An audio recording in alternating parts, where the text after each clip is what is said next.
Merci d'être sur la télévision Labari pour suivre ce journal, mais d'abord les titres. Certains de nos compatriotes vivant dans la situation difficile en Algérie seront rapatriés. C'est le gouvernement qui l'a annoncé dans un communiqué rendu public hier. Les militants du parti MNSD Nassara qui soutiennent le président de la République renouvellent leur confiance au secrétaire général du parti Albadé Abouba. C'est entre autres conclusions du Conseil national qui a pris fin hier.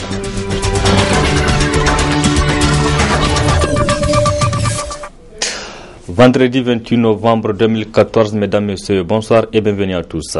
Les débats sur l'examen de la motion de censure mercredi dernier ont été l'occasion pour certains députés de porter à la connaissance de l'opinion nationale certains sujets dont le gouvernement, selon eux, a tout intérêt à taire. C'est le cas de la situation difficile que vivent des Nigériens vivant en Algérie. Cette révélation du député Amadou Jibo Ali Dimax a forcé le Premier ministre à réagir. N'est-ce pas, Alassane Ibrahim? Les plénières à l'Assemblée nationale nous ont habitués à des révélations au goût particulièrement croustillant. Celle du mercredi 27 consacrée à l'examen de la seconde motion de censure contre le gouvernement de Birji Rafini n'y a pas échappé. À l'occasion, en effet, c'est le député Amadou Jibo Dimax qui jette le pavé dans la mare. Pendant que le Premier ministre, dit-il, s'échine à peindre un Niger féerique, des milliers de Nigériens vivant en Algérie sont menacés d'expulsion et emploient à tous les excès des populations du pays d'accueil. La nouvelle fait l'effet d'une bombe et jette un peu l'émoi dans l'assistance. La réponse du Premier ministre arrive ferme et cinglante comme pour convaincre l'assistance de ce que quelque chose est en train d'être fait. Il ne s'agit pas de menaces, honorable député. Il s'agit d'une décision de rapatrier environ, estimé à 3000 Nigériens sans emploi et qui s'adonnent malheureusement à la mendicité. La population concernée, parce que les opérations d'identification sont en cours, est composée d'environ plus de 70%, 76% précisément, d'enfants et 20% de femmes. Et on connaît même leur localisation. Puis le Premier ministre de poursuivre en détaillant les tractations en cours entre les deux pays afin de résoudre le problème dans le respect de la dignité humaine. Les deux pays ont convenu de faire ce rapatriement dans les conditions les plus humaines possibles. L'Algérie en particulier a promis, et je suis sûr qu'ils vont le faire, de nous accompagner dans la réinsertion de ces personnes, dans leur transport jusqu'à la ville d'Agadez. Et nous avons déjà au niveau du gouvernement pris les dispositions, en tout cas le financement existe, pour assurer l'acheminement de ces personnes dans leur terroir. Le communiqué du gouvernement à ce sujet illustre une fois de plus qu'au Niger, les petites nouvelles jetées à l'improviste ont le plus souvent la force de soulever les montagnes, de réveiller un gouvernement et son administration à l'attentisme et au sommeil profond. La situation des Nigériens vivant en Algérie, notamment les femmes, les enfants et les personnes en situation de handicap, inquiète les autorités nigériennes. Comme vous l'avez suivi avec le Premier ministre, des autorités qui ont d'ailleurs annoncé le rapatriement bientôt de ses compatriotes. C'était dans un communiqué rendu public hier 27 novembre. Précision dans ce papier. Plus de 3000 de nos compatriotes vivant en Algérie, composés essentiellement des femmes et des enfants, seront bientôt rapatriés au Niger. Ainsi en a décidé le gouvernement nigérien avec l'accord des autorités algériennes. Ces ressortissants nigériens en situation de vulnérabilité extrême et sans emploi en Algérie se livrent à la mendicité pour survivre. Ces 2 dernières années, Le déplacement de cette catégorie de Nigériens prend d'ampleur et malheureusement, sur leur chemin, beaucoup de candidats perdent leur vie dans le Sahara. Le déplacement de ces populations est organisé dans le cadre de réseaux criminels opérant à la fois au Niger et en Algérie par des Nigériens, selon le gouvernement très préoccupé par l'ampleur du phénomène qui a décidé d'organiser une opération de rapatriement humanitaire de ces personnes en concertation avec l'Organisation internationale des migrations (OIM). Dans cette perspective, le ministre nigérien de l'Intérieur a effectué une visite en Algérie du 8 au 10 novembre dernier à l'effet de convenir avec les autorités algériennes des modalités de ce rapatriement. Il ne s'agit pas d'expulsion par les autorités algériennes de nos compatriotes en situation irrégulière dans ce pays voisin, précise le gouvernement nigérien qui se félicite de l'excellente collaboration des autorités algériennes et de l'appui substantiel qu'elles apportent dans le cadre de cette opération. Précisons que sur instruction du président de la République Issoufou Mahamadou, un comité interministériel ad hoc a été mis en place et toutes les dispositions sont en train d'être prises en vue de l'accueil et de la réinsertion sociale et économique de ces femmes, enfants et personnes en situation de handicap à leur retour dans leur localité respective.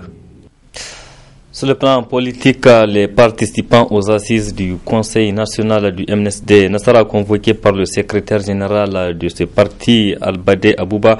Donc, ces participants ont réaffirmé leur confiance au président, donc ont retiré leur confiance au président du parti, Seyni Oumarou, et apportent leur soutien au secrétaire général Albade Abouba.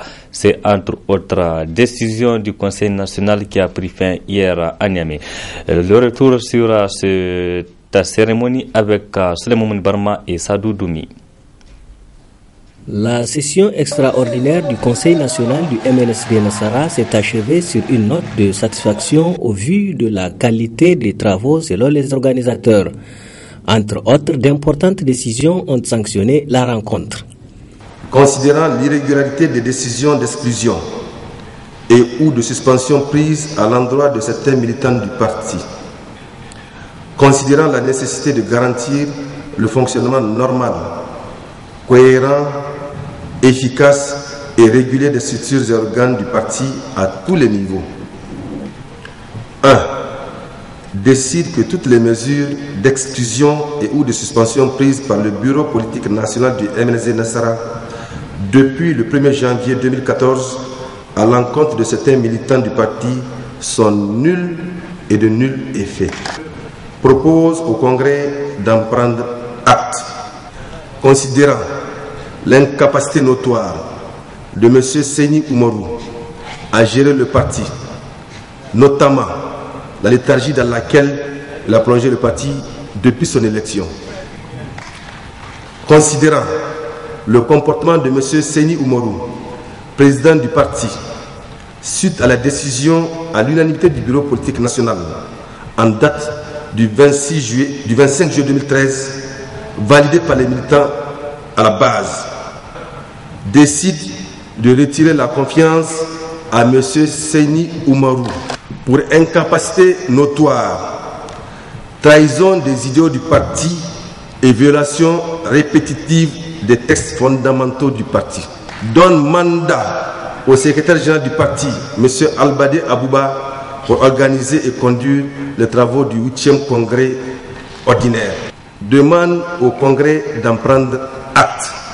Le Conseil national du MNSD Nassara, réuni en session extraordinaire les 26 et 27 novembre 2014, reçoit la candidature de M. Albade Abouba au poste de président du parti MNSD Nassara. Le secrétaire général du MNSD Nassara, président de la session, Albade Abouba, a salué la qualité des travaux, ce qui exprime la détermination des militants à hisser le parti sous la base du renouveau, a-t-il indiqué. La décision de déclarer nul et de nul effet toutes les décisions prises à l'encontre des militants dont le seul tort est d'avoir tout simplement joué honnêtement leur rôle et respecté des engagements souscrits entre dans ce cadre. Elle contribue très certainement à rassurer les militants à la base quant à la confiance qu'ils ont toujours placée dans les organes de régulation du parti et au fait que le MNSD Nassara reste le parti des masses qu'ils ont toujours connu.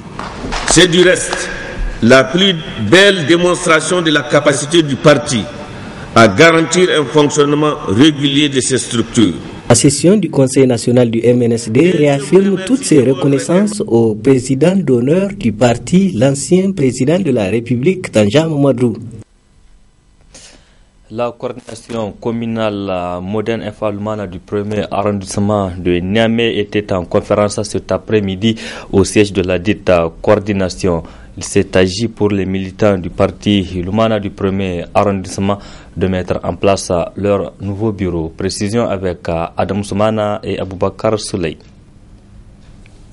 Les militantes et militants du Modem Falumana Africa de l'arrondissement communal Niamey 1 se sont massivement mobilisés à l'occasion de cette conférence qui vise la mise en place du nouveau bureau de la coordination communale. Une assise qui a enregistré la présence de l'ensemble des coordinations de zones que compte l'arrondissement, mais aussi et surtout des huissiers de justice pour une conformité des structures qui y découleront. Sur les 182 mandats, on a reçu ici 111 mandats. Fort de la légalité de cette rencontre, l'assistance a procédé à l'élection des différents membres du bureau de la coordination communale avec à sa tête Moumouni Soumana et comme secrétaire général le sieur Boubacar Amadou. Une rencontre entre l'humaniste qui a été sanctionnée par d'importantes résolutions. Engage le président, le secrétaire général et les coordinateurs de zone à finaliser le bureau de la coordination communale avant la mise en place du bureau régional, la conférence. Demande au secrétaire général et aux coordinateurs des zones à mettre en place dans un bref délai les bureaux de la coordination communale des jeunes et de la commission communale de mobilisation et de gestion des cadres, la conférence. Adresse ses félicitations au président régional, M. Soumana Sanda, et aux membres du bureau régional pour les efforts remarquables jusque-là fournis dans le cadre du maintien de la cohésion entre les militants d'une part et de l'engagement de la lutte au sein de l'ARDR pour la préservation des acquis démocratiques d'autre part. La conférence apporte son soutien inconditionnel et indéfectible au président du parti, son Excellence M. Hama Hamadou. En marge de cette élection, le tout nouveau secrétaire général de la coordination communale lance cet appel à l'endroit des autres militants. Nous n'avons pas besoin de déchirement puisque nous œuvrons dans le même sens. Donc, j'appelle la coordination qui était absente à nous rejoindre pour qu'ensemble nous puissions évoluer vers l'idéal que j'avais dit tout à l'heure, c'est-à-dire la victoire de notre candidat aux élections de 2016. Ainsi, c'est sur une note de satisfaction générale que prend fin cette conférence de la coordination communale du 1er arrondissement de la capitale. La traite des enfants liés au travail domestique et à la mendicité, ce thème a fait l'objet de débats ce matin au siège du syndicat national des agents de douane SNADA, une initiative de l'association pour la lutte contre le travail des enfants au Niger, Alten. Le résumé avec Nasser Dantofo et Aboubakar Souley. Cette rencontre, qui s'inscrit dans le cadre d'une semaine mondiale contre l'esclavage des enfants, vise essentiellement de contribuer à la promotion des droits des enfants par des actions entrant dans le cadre de la lutte contre le travail et la traite des enfants. Ici au Niger, nous avons thématisé cette semaine lutte contre la traite des enfants dans le travail domestique et dans la mendicité. Puisque nous estimons que c'est essentiellement dans le travail domestique et dans la mendicité que nous trouvons des cas d'abus sur les droits des enfants. Parce que l'esclavage, ce n'est autre chose que l'abus sur les droits des enfants. L'abus en termes de soustraction à l'éducation, en termes de soustraction à la santé, soustraction au bien-être de manière globale.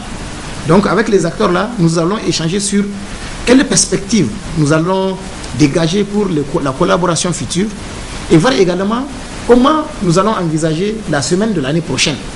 Parce que l'année prochaine, Kailash, qui est le fondateur de l'ONG Global March, qui est basé en Inde, qui a obtenu le prix Nobel de la paix 2014, a voulu que nous utilisons cette semaine du 22 jusqu'au 26 novembre à faire des rencontres, à faire des informations, à faire des sensibilisations. Elle permettra également de créer les bases d'une future collaboration avec d'autres acteurs en vue de contribuer à l'éradication du phénomène. C'est une activité, de mon point de vue, très noble quand il s'agit de sauver l'enfant des pratiques esclavagistes, des pures formes de travail. L'enfant a sa place à l'école, l'enfant a sa place dans l'éducation, l'enfant doit être protégé par la société, l'enfant doit être protégé par le pays, l'enfant doit être protégé par les uns et les autres, parce que l'avenir repose sur les enfants. Si nous sommes là, c'est pour en tout cas réfléchir sur comment en tout cas améliorer les conditions de vie des enfants, comment éviter que certaines pratiques ne perdurent. Des idées échangées et partagées sur la problématique de la traite des enfants en vue de mettre fin à cette pratique et un cadre d'échange et de partenariat sont entre autres résultats attendus à la fin de cette activité. Les femmes leaders du groupement Mata Massoud Bara étaient en conclave au palais de congrès de Niamey. Les participants ont été édifiés sur l'implication des femmes leaders dans le processus électoral au Niger. Les travaux ont pris fin hier, nous précise Nafisa Zakou. Amener les femmes leaders à se préparer pour les échéances électorales de 2016, tel est entre autres objectifs de cette rencontre. Dépôt des dossiers de candidature aux élections de 2016, comment conduire une campagne électorale, explications sur le fichier électoral, la promotion de l'éducation et le maintien de la jeune fille à l'école. C'est sur ces différents sujets que les participants à cette rencontre ont échangé. Il y a des étapes par lesquelles il faut passer, c'est-à-dire le maintien de la jeune fille à l'école, parce qu'il faut toujours commencer par la base pour monter. Le maintien de la jeune fille à l'école, donc ce qui fait que c'est la scolarisation de la jeune fille. À part ça, il y a les violences faites aux femmes et aux enfants dans les foyers. Donc ces deux thèmes-là, on était partis à 3 congrès successifs avec, en faisant des bilans. Et cette fois-ci, ça continue. Mais ça continue dans notre sens, parce que cette fois-ci, on a dû de mettre l'accent sur la candidature féminine. La candidature des femmes. Chose très bonne, mais qui a des problèmes. Parce qu'aujourd'hui, les hommes contrecarrent à tout prix. Même si il y a ce qu'on appelle la loi sur le quota, qui vise le sexe féminin et le sexe masculin, mais qu'on a féminisé, malgré tout, l'application de cette loi devient un problème. Donc cette fois-ci, nous nous sommes dit que, d'accord la loi sur le quota, mais que ça ne soit plus féminin, que ça soit l'un ou l'autre sexe. Et il nous faut à tout prix renverser la tendance. Parce que je suis sûr que si on dit dans une autre région, ça concerne seulement les femmes ici à Niamey, si les femmes se mettent ensemble, elles forment une union sans tenir compte de leur couleur, la tendance peut être renversée. Et les hommes vont prendre les 10 à 15%, là les femmes vont prendre les 85 à 90%. Les participants à cette conférence ont également parlé de la mise en place de la Confédération Mata Massoud Bara en vue d'amener les femmes à se mobiliser pour une meilleure représentation des femmes sur le plan politique. Le système Mata Massoud Bara fait en sorte à ce que la femme soit capable de s'exprimer en public, que ce public soit féminin ou masculin. Et aujourd'hui, elle est sollicitée. Allez-y dans les campagnes. Même tout autour de Niamey, si vous voulez, si vous ne pouvez pas aller loin. Allez-y dans les groupements Mata Massoud Bara, vous allez faire un constat. Les femmes s'expriment très bien dans n'importe quelle assemblée. Dans n'importe quelle assemblée. Et les femmes sont sollicitées chez les chefs de village ou de quartier pour des résolutions des problèmes. Donc les femmes commencent à être associées. Mais pourquoi pas dans la politique? L'essentiel, c'est de savoir cumuler les choses. Le Coran, en te donnant des devoirs, il t'a donné des droits. En te donnant des droits, il t'a donné des devoirs. À toi de voir comment comment faire les deux pour vraiment profiter de ces deux-là. Profiter de ton devoir pour avoir ton droit. Cette rencontre des femmes leaders qui se tient tous les 2 ans a enregistré les participants de différentes régions du pays. La non-violence, la préservation des biens publics et la promotion de l'intérêt général, c'est le thème d'un atelier de sensibilisation à l'endroit des scolaires de Niamey. Il est organisé par le réseau de l'éducation et la démocratie. Objectif de l'atelier, amener les scolaires à changer de comportement dans la lutte pour la défense de leurs droits. Asmana China. C'est une rencontre qui vise à amener les scolaires à adopter un comportement responsable et citoyen lors des manifestations, d'où les choix de ces thèmes, la non-violence, la préservation des biens publics et la promotion de l'intérêt général. Le réseau pour l'éducation et la démocratie s'inscrit dans une logique d'un syndicalisme participatif et responsable aujourd'hui. Comme vous le savez, généralement, le conflit génère entre les responsables syndicaux et l'administration. Par exemple, si les négociations sont vouées à l'échec, ça a des conséquences ou des répercussions, comme vous le savez, à l'exemple des marches violentes, avec des conséquences comme, n'est-ce pas, les casses des éclairages publics, les véhicules d'État et des organismes nationaux même et internationaux, et avec tout ce qui s'ensuit comme conséquence. C'est effectivement pour lutter contre ce genre de phénomènes, contre ce genre de pratiques néocolonialistes ou colonialistes même qui datent depuis lors, et c'est pour cela que nous sommes aujourd'hui avec les responsables syndicaux et les élèves en vue de les sensibiliser pour que dorénavant ils s'inscrivent dans cette même logique qui consiste à réclamer ou à revendiquer ces droits dans la voie pacifique et la voie légitime et légale reconnue par la Constitution et les textes de la République du Niger. Un atelier dont l'importance est bien saisie par les bénéficiaires. Le fait de casser des choses qui appartiennent à l'État, c'est un peu gauche de notre part, je dirais. Cet atelier nous a permis de voir comment bien faire nos manifestations sans faire la casse des choses. Je conseille quand même nos camarades de bien respecter les biens du public, car si on gâte ça demain, c'est nous qui allons réparer les dégâts. L'importance de cet atelier, ça nous a attirés vraiment parce que il y a certains élèves dont si on fait les marches, on casse, on fait mangeable, cassable, on casse les choses de l'État. Et puis, si on laisse ça comme ça maintenant, on peut travailler avec ça demain. Ça va nous servir demain, car ça, maintenant si on casse ça là, c'est pas bon. Donc, on va réserver ça pour demain. Effectivement, sur seulement les feux rouges qu'on casse. Les trucs comme ça, les voitures de l'État qu'on casse chaque jour à cause de nos grèves, à cause des manques de classes que certains n'ont pas. Cet atelier permettra sans doute aux participants de prendre conscience de la nécessité de manifester pacifiquement afin de préserver les biens publics et privés. À noter que le réseau pour l'éducation et la démocratie a manifesté son mécontentement par rapport à l'absence des autorités de Niamey à l'ouverture de cette rencontre qui pourtant y ont été invités. Et point final de ce journal. Merci à vous qui l'avez suivi et restez en compagnie du programme de la télévision La Bari. Au revoir et excellente nuit à toutes et à tous.